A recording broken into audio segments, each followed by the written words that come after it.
Welcome back. So there has been a lot going on in the Tech Lounge out here because Tash and I were supposed to get microchipped, and there was a little bit of a miscommunication, and he forgot to bring the equipment because there's just so much going on because everybody's been wanting to get microchipped. So luckily, Magith from XING actually was here a little bit early, so we got to switch the time slots, and we're just going to have a great interview about getting a new job here in Germany. Definitely. Thank you for having me on the first place. Absolutely. Welcome. So can you tell me a little bit about XING? Well, XING is the leading business network in the German-speaking market, which means people come to a platform, like you said, to find the right job that fits to their lifestyle, people come there to find the right events, and people come there to discuss about various different topics in about 80,000 different groups. And then there are like companies coming there to find the right talent. And we have more than about 9 million members in the German market. Yes, and about 15 million worldwide. So that's very shortly about XING. And we have just become a billion-dollar company. Billion-euro company. A billion-euro company. Yes. Solely focused on the German market. Solely focused on the German market, yes. When I say German market, it's like Germany, Austria, and Switzerland. So it's the DACH market, right? Well, we do have members outside this market, of course, but our core focus always stays on the German market. Yeah. So how much of the site is focused on kind of placing German speakers in global markets, or is it really just about employment in this geographic region? Well, actually not. We do have a lot of B2B clients from the UK, for example, so they purely rely on XING to hire the German talents to be placed in the UK, for example, right? So there are like a lot of customers outside, but we don't specifically focus our platform to be the outside DACH market. Okay, right. Interesting. Yeah. So can you tell me a little bit about the site itself? Are there news feeds? Can you post articles? What does the interaction on the website kind of feel like for one of the users? Well, technically what we as a company feel is that when people get registered at XING, right? So they wanted to have their every day-to-day life related to work being available at the platform, right? So starting from you wake up in the morning, you go to XING, you have the news in your phone, right? So you can get to know about everything that's actually happening in the market, right? So you have all the access you need to be updated in the industry, and then you can actually see what's happening in your network, right? You know, whom of your contact is actually doing what, and did they change their job, and where are they working, et cetera, et cetera. And then if you're somebody who is a job seeker, then again, you are there. You maintain relevance in the market. Exactly. And also it's about providing relevant information to our users, right? In this era of social media, a lot of massive junk information is available, right? So restricting that information and providing the users with relevant and what is that important to them is actually the challenge, right? So that's what we as a company try to do. So like day to day, they get what they want for their working life. Yeah. Excellent. So can you talk about what kind of networks you're currently working on, and maybe how you look to acquire new types of networking groups or user groups? Right. So we launch like really new products like at least once every quarter, for instance, right? Okay. So today we have launched a salary transparency to all of our premium members, right? Oh, wow. So that's actually a controversial topic here in Germany. I don't know if you know. If you ask an Indian guy, it's actually okay to talk about the salary. But please don't ask me that, because now I live in Germany since quite some time. I have become more German. But this is the kind of thing that we wanted to bring to the market to attract more users as well, right? Right. So there are people who are actually sitting there, specifically people who don't belong to this technology industry, right? When we talk about working world, we often think just about the smart people who work for high-profile companies like this, right? So there are people who are not into this category at all. If you say doctors, for example, right? They are not powerful social network users. And then if you say people who are working in industries, manufacturing, right? Yeah. So we wanted to also target these kind of people, providing the necessary information. Like I said, they can actually look into a certain job ad and see what actually that pays, or what is the average market salary the company is providing to their employees, right? So these are a few things that we do. And the other target group is actually students, okay, right? Because most of the time when you talk to students, they actually pretty well know what they study and, They have an idea of what they want to do. Exactly. They're focused on various industries. Yeah, exactly. definitely. But when it comes to finishing your studies, they are kind of stumbled about what kind of career path that they can take, right? So we actually focus on that target group where we call the project XING Campus. So when a student can go to a platform and say, hey, I have studied engineering management, for example, right? But I have no idea what are the different career possibilities that I have, right? So XING will suggest them, okay, about 100,000 people who have studied engineering management, this is the career path that they have taken. And we kind of break down that into present day so they can actually interact with the map. And then they get the opportunity to explore careers related to that, what they have studied. Interesting. Right? So, this is all massive amount of data again. So we have like a really huge data science team sitting there providing recommendations and relevance to every individual users in a way. Yeah. Excellent. So do you work directly with universities, or is it just kind of targeting students as they kind of emerge into the working market? We do work with universities as well. We have cooperations with different universities, with their career service centers. But most of the thing actually happens inside the company, right? Okay. Because we have the data and we have the users and we do a lot of research and we work together with a lot of third-party companies as well to get the amount of data. For example, salary is something that we have to work together with different companies so that we know what's actually the market value of different employments, for instance, right?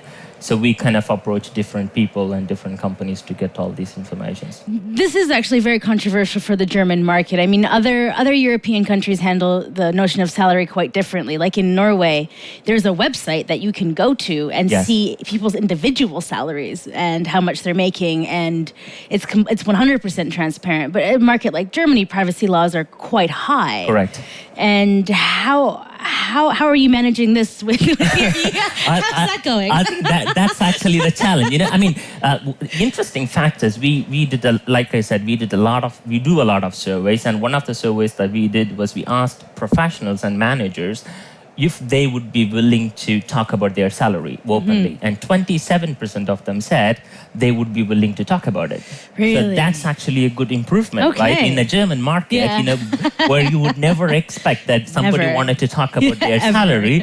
And then they are like, okay, 27%, which is actually not a small number, right? So if you actually do the math, let's say in 5 to 10 years of time, things would be improving tremendously, right? Of course, there are still a lot of concern about privacy and security, so on and on, but we are improving in this area as well, right? When it comes to salary and security and privacy and stuff. Yeah, it's a hard topic. It's a very hard topic. It's actually a very difficult topic. I was at a co-working space meetup, and there was this one guy who was like, "How much do you make?" And I was like, "Whoa." But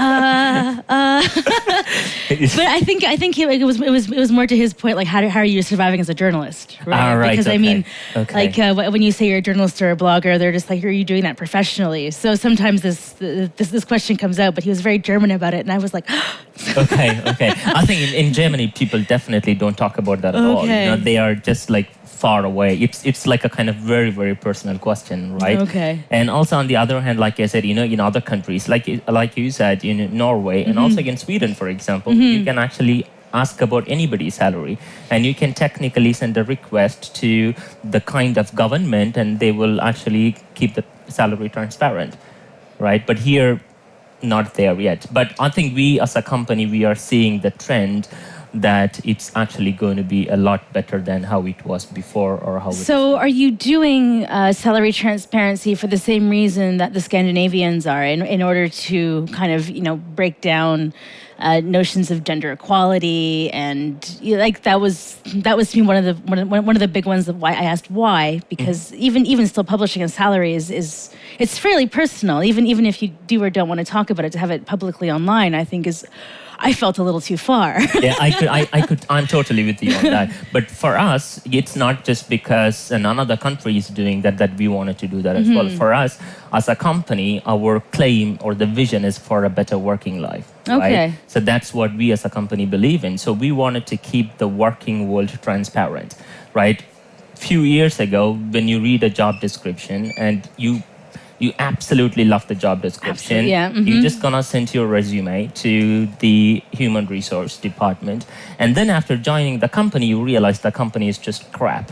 Yeah. Right? But the job description is wonderful, right? And we as a company now kind of make sure that it's not just about the job description that you read in the internet, it's also about the company that you're going to work for. So we keep all the information about the company transparent, starting from you can see what are the different benefits this company has to offer. And then you can, even before sending an application, you can see who are the different people who are working for that company. And when you check that, if you do not have a contact at all, then XING tells you, hey, one of your contacts of the contact is working there. Okay. Why don't you ask that person before actually you join the company? And in my opinion, that's one of the best features, because there might be a case you don't like a person who also works for that company, right? Right. So if you can check before that, you may not end up with that same person again and again, right? So in that sense, that's again transparency. So for us, salary is also kind of a transparency thing. Well, for me, knowing rough ballpark salaries has always been relatively important, not so that I don't get underpaid, but because I move globally. Right. Right. And sometimes I think that, oh my goodness, like a job offer in San Francisco, you think $100,000. All right. Wow, I just got offered a ton of money. And then you realize that and then you pay like 50% for the rent. Yeah, exactly. So I mean, for me, salary transparency per geography, even within Germany, I was quite surprised to learn how varied the rent is. Right. Right. Like extremely varied. Right. So that's it's a very good point, because we often have this discussion. When you talk about salary transparency, it's not just about the job. It primarily depends upon the company that you will work for, and more importantly, the location that you will be based. Right. So generally speaking, geographically, Munich, Hamburg is kind of falls under the very similar kind of salary, and also how expensive it is. Berlin is a little bit cheaper, for instance, right? So most of the time we try to look into various different elements when we say this is the average salary that a company pays, and this is the lowest salary, and this is the maximum salary. So all these different elements come into play. And also, I have to say, this is a very challenging topic as well, because not just because people don't want to talk about it from the technology side, to grab all the salaries about various different employments and what it offers in different cities, it's very, very challenging from the data side. Right. So we have about 350,000 job salary indications now. So we wanted to improve that as well. So we have about 1 million job postings in our platform. Wow. So we wanted to really improve that scale and keep that open to as many people as possible. Yeah. So being focused on Germany, I have to ask the question: how do you compete against LinkedIn? Because this is you're both very similar. So, but I co-founding a German website, do understand how Germans are very particular about a lot of different things. But yes. What was the main reason why you kind of leveraged off of that and became a standalone for targeting this specific geography? Right. For us, we have always been strong, to be honest, right? And I'm really happy to be a part of the company that grows and constantly growing.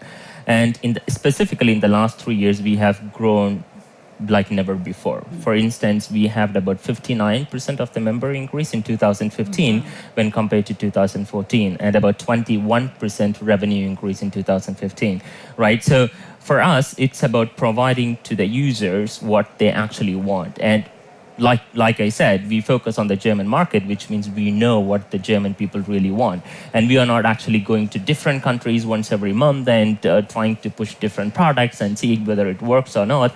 If you know that you are really good in what you are doing in this region, then you can really, really be successful. So that's what we as a company believe in. And also, there is still a lot of growth potential here. So we can keep pushing it to improve all the products that we actually release, and also to gain new members. Okay. Yep. So there's a few things that, like, whenever I use kind of job search sites, things I'm always very curious about is personal satisfaction of a person within a company. How happy are they at a job? Because you were talking about how maybe there's somebody who's working there that I don't like, and yes. just seeing your personal networks migrate or kind of like swap around through various companies. But is there any way that you can help me gauge how happy the people are at these companies? Definitely. That's again comes into transparency, right? So we bought a company called Kununu.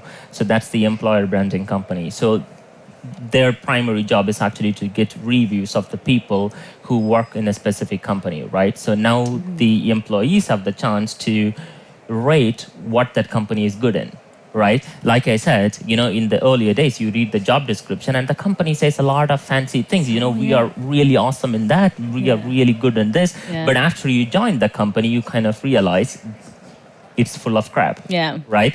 So now the people have the opportunity, ex-employees and also the current employees, to actually rate in specific things. Like, for example, how is the leadership in the company? Yeah.